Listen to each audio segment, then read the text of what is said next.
Assalamualaikum warahmatullahi wabarakatuh. Berjumpa lagi dengan saya, Iwan Muharji, calon guru penggerak angkatan 6 dari SMP Negeri 1 Karangmojo, Kabupaten Gunung Kidul, Daerah Istimewa Yogyakarta. Pada video kali ini saya akan menyampaikan bagaimana aksi nyata saya dalam melakukan pembelajaran sesuai dengan filosofi pendidikan nasional menurut Ki Hajar Dewantoro.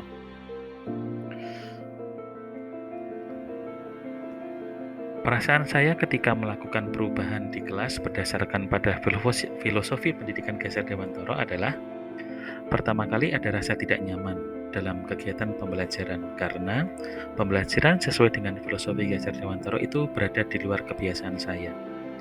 Namun, ketika proses pembelajaran sudah berlangsung, rasa tidak nyaman itu berangsur-angsur luntur dengan sendirinya. Kemudian muncul rasa nyaman dan pada akhirnya terjadilah perubahan dalam kegiatan pembelajaran yang itu menjadikan murid menjadi lebih bersemangat dalam belajar. Perasaan yang kedua adalah saya menjadi lebih memiliki semangat yang tinggi dalam melakukan pembelajaran karena melihat adanya perubahan perilaku pada siswa, perubahan kegiatan pada siswa, dan perubahan prestasi pada siswa. Sehingga itu menimbulkan semangat yang tinggi untuk melakukan kegiatan pembelajaran di kelas. Perasaan ketiga yang muncul adalah perasaan bahagia untuk melihat perubahan dan semangat belajar pada murid. Hal ini dikarenakan adanya variasi dalam kegiatan pembelajaran membuat murid merasa tidak bosan, sehingga mereka lebih bersemangat dalam melakukan kegiatan pembelajaran di kelas. Perasaan yang keempat adalah pembelajaran menjadi lebih menyenangkan.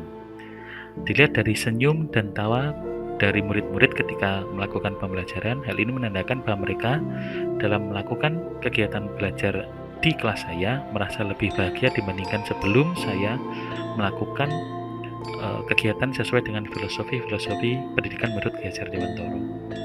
Kemudian selanjutnya, murid menjadi lebih aktif. Hal ini karena metode-metode atau variasi dalam kegiatan pembelajaran yang saya lakukan dapat memancing siswa untuk melakukan kegiatan yang lebih aktif dan kreatif. Ide apa yang muncul atau gagasan apa yang muncul sepanjang proses perubahan yang saya lakukan? Yang pertama adalah pembelajaran berpusat pada murid, di mana pada awalnya pembelajaran hanya berpusat pada guru, kemudian guru adalah orang yang serba tahu. Sekarang hal tersebut berubah. Pembelajaran harus terpusat pada murid dan berhamba pada murid.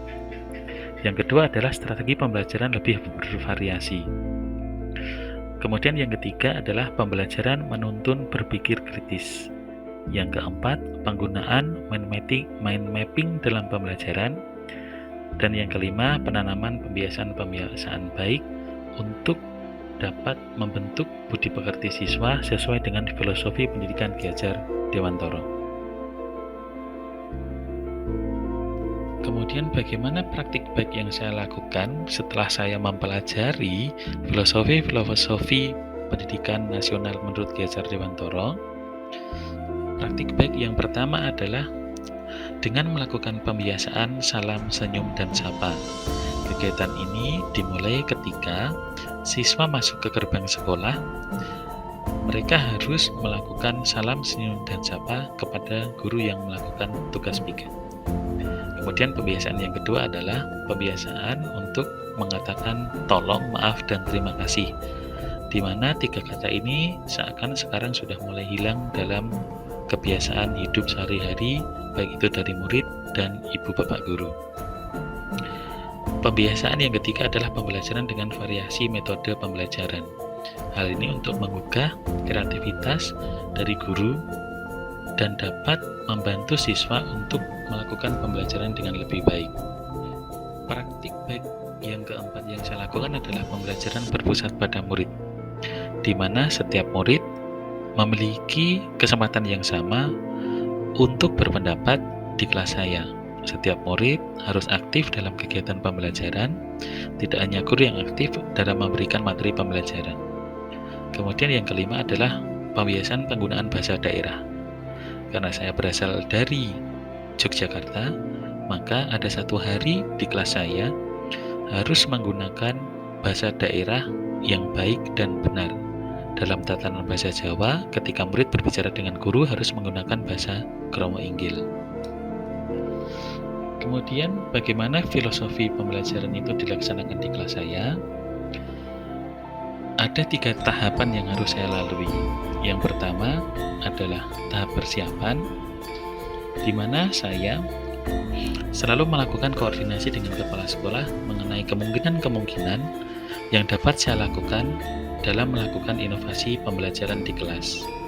Saya selalu meminta saran dan perbaikan dari kepala sekolah selaku pimpinan di sekolah supaya saya dapat melakukan kegiatan pembelajaran dengan baik. Selain hal itu, yang saya lakukan dalam tahap persiapan adalah mempersiapkan segala hal berkaitan dengan rencana pelaksanaan pembelajaran, media pembelajaran, dan lain-lain. Itu juga dilakukan dengan diskusi dengan rekan sejawat. Artinya, untuk mendapatkan ide-ide baru, saya selalu melakukan komunikasi dengan rekan sejawat supaya saya dapat melakukan kegiatan pembelajaran di kelas dengan lebih lancar. Setelah semuanya dapat direncanakan dengan baik, maka dalam tahap pelaksanaan, sebagai contohnya saya menggunakan metode mind mapping. Sebagai contoh pelaksanaan penggunaan metode mind mapping, siswa diharuskan untuk kreatif dan inovatif dalam membuat sebuah gambaran tentang ide-ide tentang pembelajaran yang sudah mereka lalui dengan hasil visual, di mana siswa akan menjadi lebih kreatif, inovatif, dan juga siswa dapat membentuk inisiatif berupa gotong royong dan kerjasama dalam kelas supaya tugas dapat terselesaikan dengan baik. Kemudian setelah pekerjaan mereka selesai, mereka harus melakukan presentasi di dalam kelas.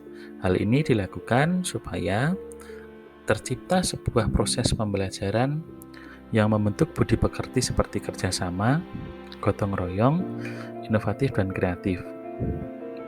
Hal ini juga untuk mendapatkan ide-ide yang baru dari antar murid, dari murid yang satu kepada murid yang lain. Kemudian tahap ketiga adalah tahap evaluasi, di mana mind mapping yang sudah dipresentasikan oleh murid akan mendapatkan masukan-masukan dan perbaikan dari guru supaya nanti mereka dalam melakukan tugas yang serupa akan menjadi lebih baik. Nah, berikut beberapa testimoni dari murid dan guru berkaitan dengan kegiatan-kegiatan yang saya lakukan setelah saya mengikuti diklat guru penggerak. 1, 2. Assalamualaikum warahmatullahi wabarakatuh.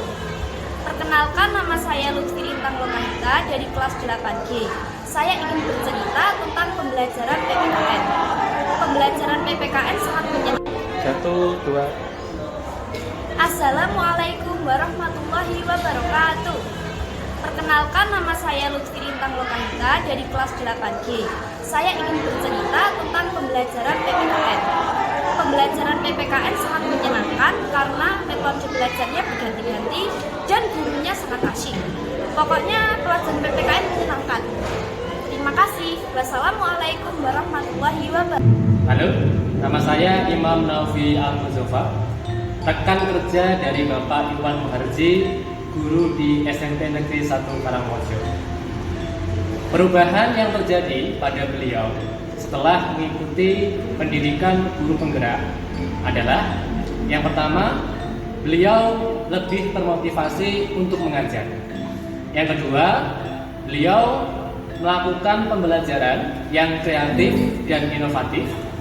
Yang ketiga, beliau bisa membawa perubahan pada budi pekerti murid. Yang keempat, beliau dapat melakukan pembelajaran yang berpihak pada murid. Hal-hal ini membuat saya terinspirasi untuk mengaplikasikan hal serupa di kelas saya. Terima kasih. Wassalamualaikum warahmatullahi wabarakatuh. Demikian tadi aksi nyata yang saya lakukan dalam kegiatan pembelajaran sesuai dengan filosofi pendidikan nasional menurut Ki Hajar Dewantoro. ada kekurangan saya mohon maaf. Jika ada lebihnya semoga dapat menjadikan manfaat bagi para penonton. Sekian, terima kasih. Salam guru penggerak, tergerak, bergerak, dan menggerakkan. Wassalamualaikum warahmatullahi wabarakatuh.